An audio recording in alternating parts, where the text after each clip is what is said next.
This isn't just another podcast. It's a movement, a global wave of women from Nairobi to Nashville, Seoul to Sao Paulo, stepping out of the shadows and into the spotlight. Women who are ready to be seen, to be heard, to be unmuted. I'm Anjuli Marshall, an award-winning ABC and NBC journalist and speaker, turned business strategist, coach, and mom. My mission?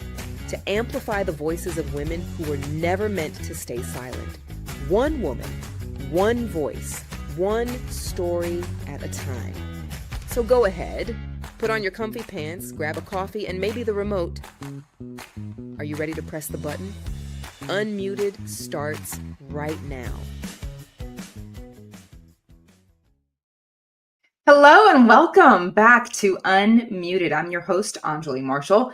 Unmuted, by the way, is a podcast where we celebrate the voices of women who are done playing small and they're ready to speak up boldly, unapologetically, and unscripted. Today's guest is a force. Her name is Erika Rawes, and I'm so excited for you to meet her. She is a bold health advocate and author and the creator of a trademarked diet called ASSFACE diet. Yes, you heard me. ASSFACE diet. We're going to dive into that. And that name not only kind of flips the script on childhood bullying, but it also reclaims power through purpose. I'm so excited for Erika to be here. Erika, come on up. How are you? Welcome to the show. Thank you. Yes, and it's great to see you again. You're always so easy to talk to and so beautiful. So I love talking. Oh, you're so sweet. You're beautiful. And I am so impressed by you because you did something that a lot of people probably wish they could do. You took childhood trauma and you turned it into something that served you. So can you take us through that? Can you tell us your story? Thank you. Yeah. I'm diagnosed with a condition. It used to be called Asperger's, but now it's called autism level 1. So I was a bit of a kid that didn't really fit in. And I would be called names like weird, freak. And one of the ones was ass face. That's what it was called. And that one stuck with me. I was a bit of a kid who didn't kind of come into myself until I was older. By high school, I did learn to dress and look like the other kids, but that name stuck with me bad. So, the crooked teeth, the weight, things like that. So, also being a child of incarceration, my father was in and out of jail. I didn't really have that parental support to go to. So it was kind of, on me a lot to figure out, how I was going to do this. And, fast forward as I got older, I had a weight problem on and off through my life. At my heaviest, I was 260 pounds. And I wanted to make a change. And that negative talk would replay over and over that name, ASSFACE. And I had when I would look in the mirror, I would see, I think, something very different than maybe what was accurate. But even still, I really wanted to lose that weight. So I used that name and it charged me forward. And I made it into an acronym: added sugar sucks. Fruits and veggies also contain carbs. Eat those. And I used that to charge me forward and lose this weight. Wow. And I lost, now it's up to like 123 pounds at this point. And that's going to be my weight. I've stuck with this and it's stuck. I've lost this weight. A bunch of clients have lost weight on the same program, as have family members. So it's really something that's stuck for me, and using that negative self-talk to push it forward. So wow. Really thank you. That's amazing. Okay, so wait a second, 123 pounds that you've lost? As of today, yes. Like, cause you'll say, oh, I lost 100, and then more will come. And then, and now I'm at my goal weight of 135 pounds. Can you tell me what that feels like to be at your goal weight and to see I've accomplished all this back here? How does that feel after years of work? It feels like, I finally feel a little bit more comfortable in my own skin. Like, Like I can just go to the store and buy clothes and I don't have to try on 10,000 things. Like I used to be in that dressing room for 4 hours, like Wow. literally. And it would just be to find one shirt that I didn't feel like I would have to be every angle, like, oh, no, this looks weird here. This looks weird. Now I can just put on a shirt and I'm confident in it, any shirt almost. So that's the biggest change, but also energy levels. Like people would ask me to do stuff like, oh, hey, do you want to go kayaking or zip lining? Yeah, right. But now it's like, okay, yeah, I'll go. Yeah, I'll go. Difference. Yeah. That's amazing. So how from the moment that you realized that you wanted to start making this change, losing the weight and shifting how you viewed yourself, how long of a journey was that from that point of inception basically to where you are today? How was that years in the making? How long has that been? I've wanted to lose the weight for a long time. I mean, honestly, it's for about a decade, but it took a lot of, lose of some pounds, gain some back, lose some pounds, gain some back, to finally get it to stick. Like it does take a lot of try, fail for most people. And it did for me too. I'd say it probably took a good 7 years before I finally started like really getting it. Sure. Yeah. Can you tell us let's talk about the word ASSFACE, that is the diet. You like it, the letters, the word, when you spell it out, you have made every part of this means something different. You have repurposed this entirely. And now it's a bold brand. What was the emotional process during that for you when you realized to make that your brand? You see that every single day, but now it means something different. So how did you do that? How did you handle that emotionally? It was tough because like, when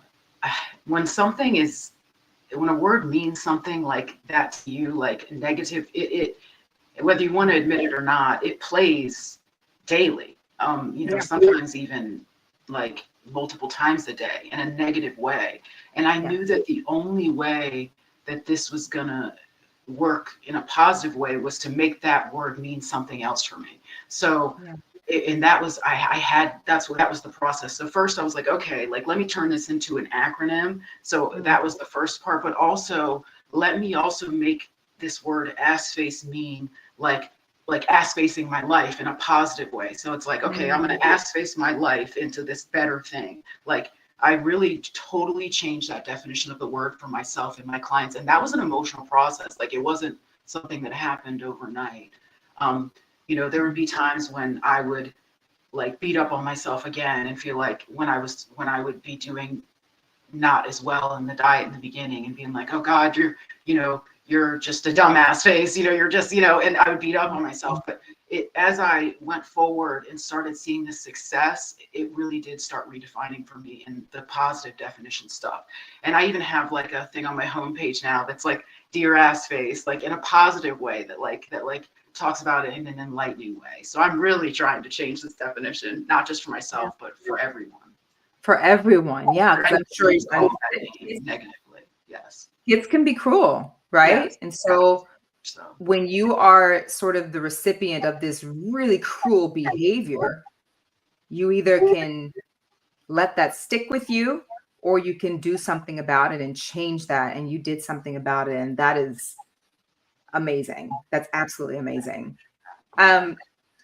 You mentioned about 7 years, you said, right?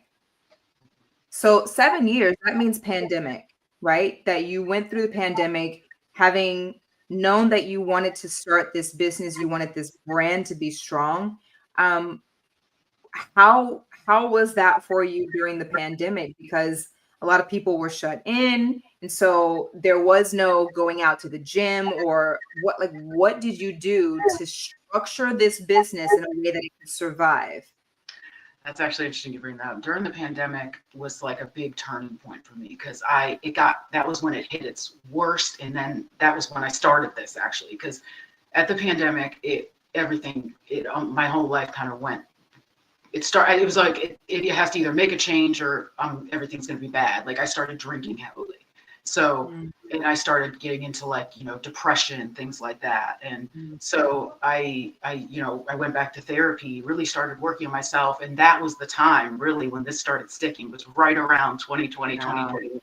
I'd been in the house, and then ASSFACE was started trademarked 2023. So the pandemic was a big turning point for me because everything went down, down, down, almost hit a bottom, and then started going back up.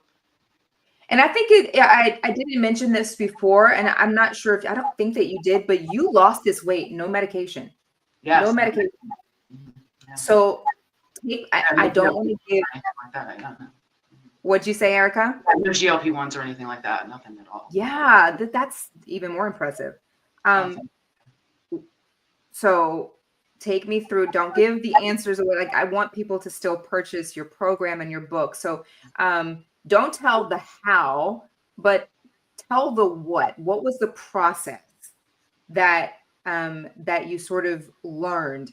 This is what I need to lose this weight, and this is what I think is going to help other people. I think the biggest mistake people make is thinking I should skip meals, I should eat like less, and I should, just kind of starve myself. But that is not a sustainable solution. It's not going to work. You're just going to go back to, you're going to be hungry, and you're going to go back to, wanting to eat the way you did before. The real solution I found is substituting for foods where I can eat the same amount, but in taking better choices that are, more nutrient dense and not as much calories per each thing I'm eating. And making those swaps was the key for me to long-term success. Less sugar, less crap, same amount of food. Okay. How do you make something like this a lifestyle change? Mentally, what do you do to prepare yourself for that change? You have to tell yourself that the benefits are going to outweigh the costs in the long term, that you're going to be happier, healthier, and you're going to feel better over the long run. It's going to be a little suck for a couple weeks, but it's worth it. And you have to be able to deal with that short-term suck to get the long-term benefit. Yeah, that's really good. You trademarked ASSFACE diet. You built a website. You have written a book. I want to hear about the book. It's basically an ebook. It's ASSFACE diet, how to stop eating like crap without overthinking. So it basically just talks about the science behind the diet, how it works, why it works, inflammation, the gut microbiota. It's basically just why it works scientifically and proof that it does. And I also have a blog where people can go to and kind of get that same information if they don't want to buy a book. I mean, I get it. So it's you can find everything at my website, how to start the diet and how to get on it. Do you, at any point in time, Erica, because you have so many different things going on, you've got the website, you've got the book, the people can go to your website and get all this information. Your face is plastered everywhere, and some people that's not it wouldn't necessarily be a deal breaker for me, but I've dealt with imposter syndrome. I've dealt with, I don't know if this is I don't necessarily think people need to see me. And because you are your brand. So as an entrepreneur, have you ever had a fear of being seen, or just wanted to kind of mute yourself and take a step back? Have you ever dealt with that? Oh yeah. If you look at my social media, for instance, you'll see times where I don't post for 2 or 3 months, and a lot of that, I'm going to be honest, is the autism. I'm not the most socially forward person sometimes. That's a battle I have to fight every day. But I know that a part of putting your brand out there is putting yourself out there, and so I'm trying to work more. It's a process, but I am working towards doing that more, every day. I was a journalist before, so that helped me a little bit, to kind of get used to that, but I am working more on putting myself out there. It's a process, though. It is totally a process, and it's something that a lot of people the struggle is that not only do you not always want to be on camera, but sometimes you just don't feel like posting. I don't want to post today. I don't want to deal with that today. How do you deal with that? Sometimes I just don't post. I know that's terrible. I need to post anyway. I'm trying to get better about that. But oftentimes I really just don't post. But I do need to post anyway. I'll just write a blog instead. But I know that in 2025, it's like you got to post videos. But I'm just trying to get better about that, to be honest. It's a daily process, I think. I don't think it's not a sprint by any means. Yeah, I think you're doing fantastic, actually. Thank you. I appreciate it. I think I look to people like you, honestly, and I say, okay, well, if she can do it, I can do it. That's right. And that's the whole purpose of this podcast, right? The whole purpose is to show women, look, listen, if I can do this, you can do this. And if you don't believe me, believe Erika.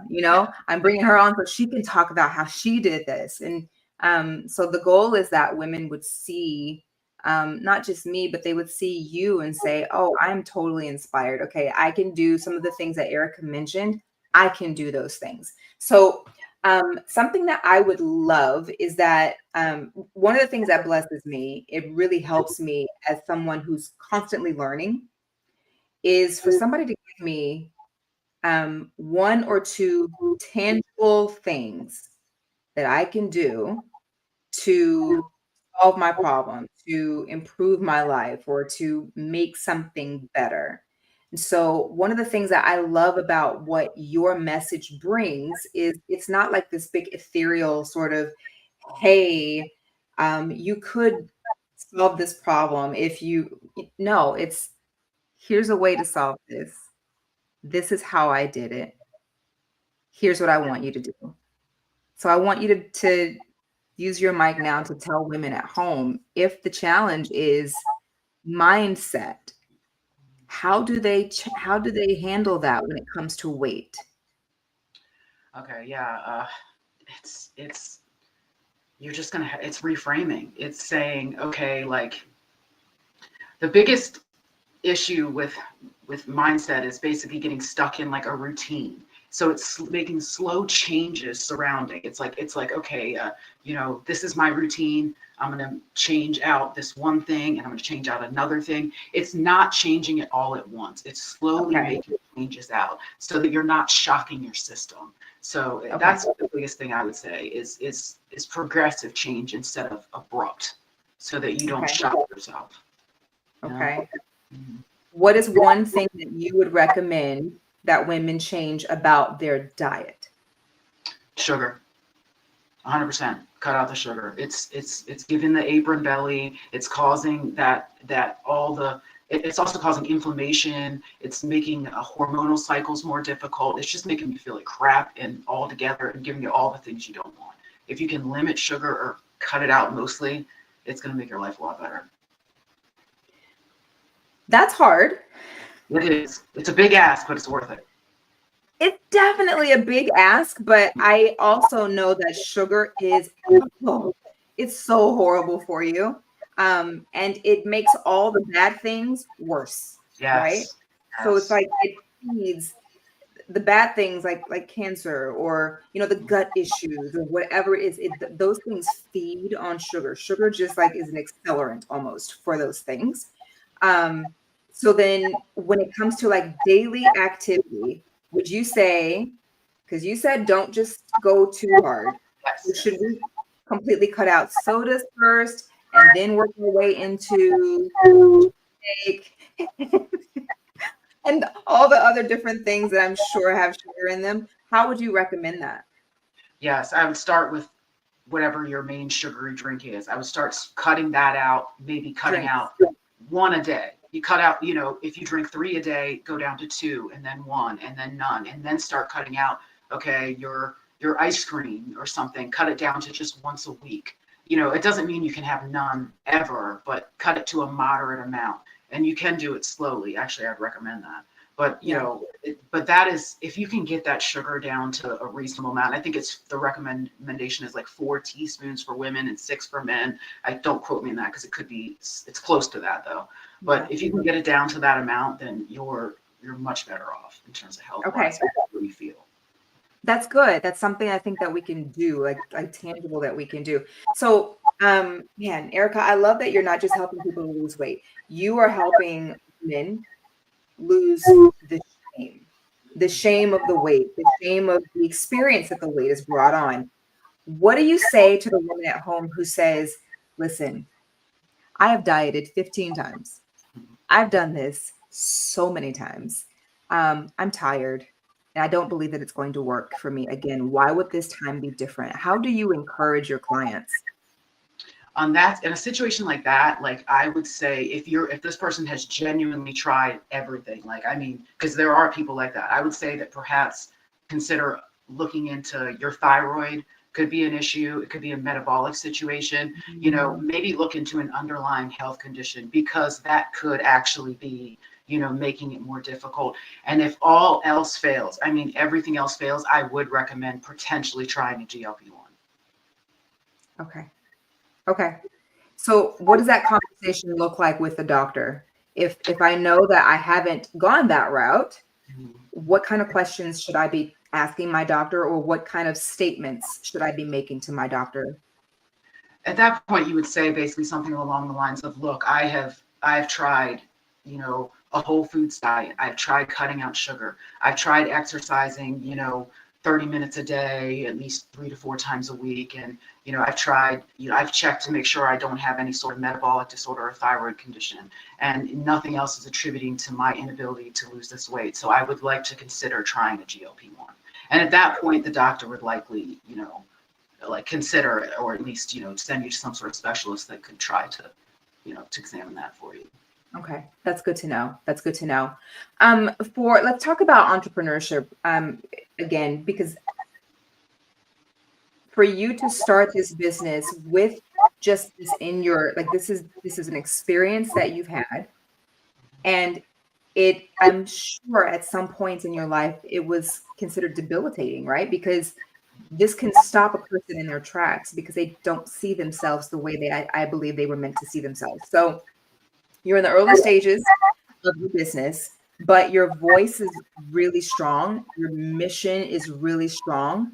How did you know what steps to take as you were growing this business and scaling it? Did you have mentorship? Did you read certain books? Were there certain things that you did, or people that you helped were able to help to sort of guide this process for you? You know, the SBA, that there's the website there was extremely helpful.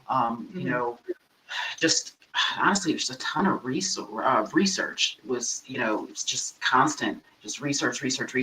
There were other, like, you know, creators on TikTok and stuff like that that were actually quite more helpful than they probably realize in the fitness community, that would just make little suggestions here or there. Like, they might see a video I made and say something along the lines of, hey, you know, instead of that, maybe try this. It could get you some more traffic. And just those little suggestions would really mean a lot and would really make a lot of difference, especially early on. That's so great. That's a community. It's Absolutely. an amazing community of people. How did people just find you? Were they just viewers? They just kind of found you on the socials and were like, yeah. Early on, especially on TikTok, as you start like growing from like micro creator to less micro creator, but still micro creator. Like, it's like, you know, people, other fitness creators start finding you, and it is really a community, quite a bit of you know, that really supports each other. I love that. And I love that so can you tell women at home the type of community that you can provide, or that they should be looking for as they go through this process? Because it's really hard to do this alone, right? Yeah, I'd say it's really important to look for one that just feels good. Like, you don't want a community that makes you feel bad about anything you're going through. Like, you want supportive, uplifting, and just overall feels good at every part of the process, not something that makes you feel bad about anything you're going through ever. Yeah, because then you won't want to show up. Exactly. Yeah. Man, Erika, this is incredible. I'm just honored that you would come and share your story with us and lend your voice to us, because you've accomplished so much. And I know that there's a lot more to come. I'm very excited for your future, and the future of all that you're doing. Your entire brand is so wonderful. You've given a lot of wisdom here. Now, are you ready to have a little bit of fun? Sure. Okay, hot mic is what we call it. It's 15 rapid fire questions, completely random, however, strategic. And so the only rule here, Erika, is that you cannot think really long and hard about the questions or about the answers. The first thing that comes to mind, you say it. Okay. Okay. All right. Number one. What is one not so clean food that you will never break up with, no matter what? French fries. What is the biggest BS lie diet culture? I just don't want to get tongue tied. What is the BS lie that diet culture ever fed you? Oh God. Oh, that you should skip meals. Yeah. Yeah. Mm-hmm. If your confidence had its own soundtrack, your confidence, what would that title track be? Survivor. One totally random thing that makes you feel like that girl. You know, I think I want to say like getting ready, but I think more than that is just doing a workout for the day, doing my daily workout for sure. Yeah. I like that. Early bird or night owl? Night owl. Okay. What's a word that you wish more women owned out loud? Logical. Ooh. Yeah. You get one giant billboard in Times Square. What is your mic drop message on that billboard? Watch the road. I did not expect that. That's great. That's great. That's brilliant, actually. What is your favorite curse word? Curse word? Yeah, and it can be PG-13. You can substitute. I'm not gonna say my favorite because that's just like really dirty. My favorite curse word is probably the C word, honestly. Like, Okay. but I'm gonna go with ass. Okay. Yeah. We'll go with that. Yeah. What is one super unsexy health tip that actually works like magic? Oh yeah, eat more fiber so you can poop regularly. It's really important. People sleep on fiber. Fiber is important. Yeah. That's so good. Okay. What is the most unmuted move you have ever made in your business? Unmuted. Mm-hmm. Oh God, I would have to say just naming it ASSFACE, I agree. I agree with that. Let's see. You got 30 seconds to hype someone out of a spiral. What do you say? All right, it's not that bad. We can, I've definitely gone through worse. You can do this. You got this. Just hype girl them up. Just hype them, Yes. right? I love that.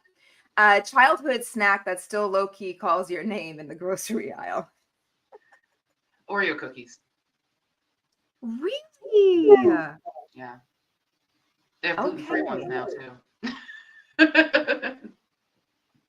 We're not going to even talk about how or why you know that. You just heard about it. All right, you just smashed a huge business goal. What is your celebration dance or your celebration move? And you have to show us. Oh God. I would just be like, I'm not a good dancer. That's so funny. All right, what is one belief about yourself that you have completely outgrown and do not miss? Oh yeah.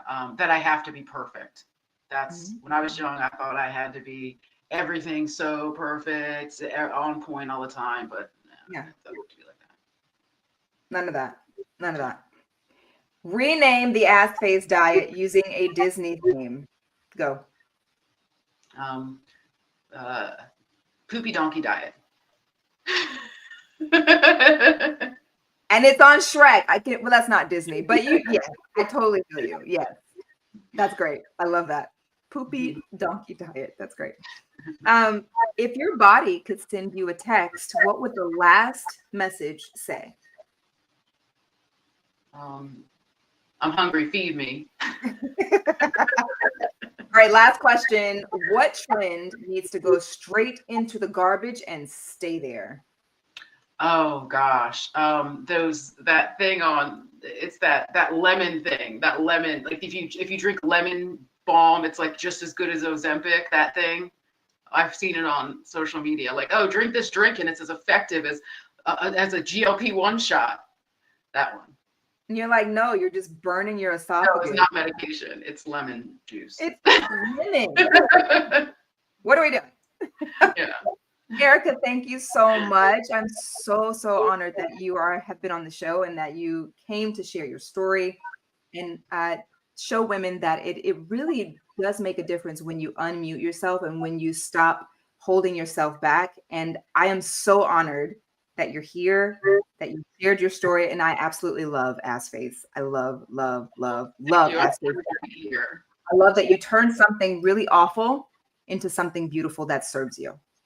Thank you so much. And it's great chatting with you. As always. Absolutely. Thank you. And if Erika's story moved you, we want to share our socials. I want to make sure you give people the opportunity to reach you, to follow you, support you. Thank you. All right. So you want me to tell my socials? It's my website is ASSFACEdiet.com, and my TikTok is fitness over 40, but I think it's fitness.40 or .over.40.w. Okay. All right.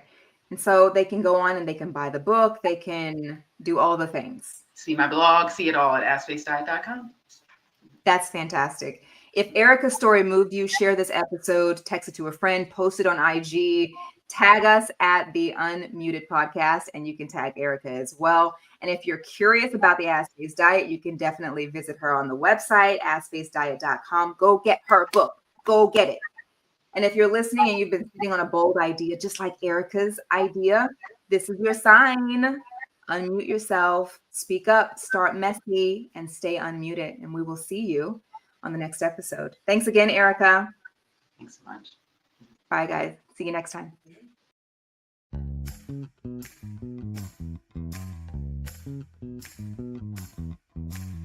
What you just heard wasn't just a story. It was a spark, a glimpse into the heart of a woman living for purpose, and a reminder that when one woman shares, another woman wakes up to what's possible. These aren't just conversations, they're catalysts. I'm your host, Anjali Marshall, and this is the Unmuted Podcast, where voices rise, stories connect, and purpose finds its volume. Until next time, friends, stay unmuted.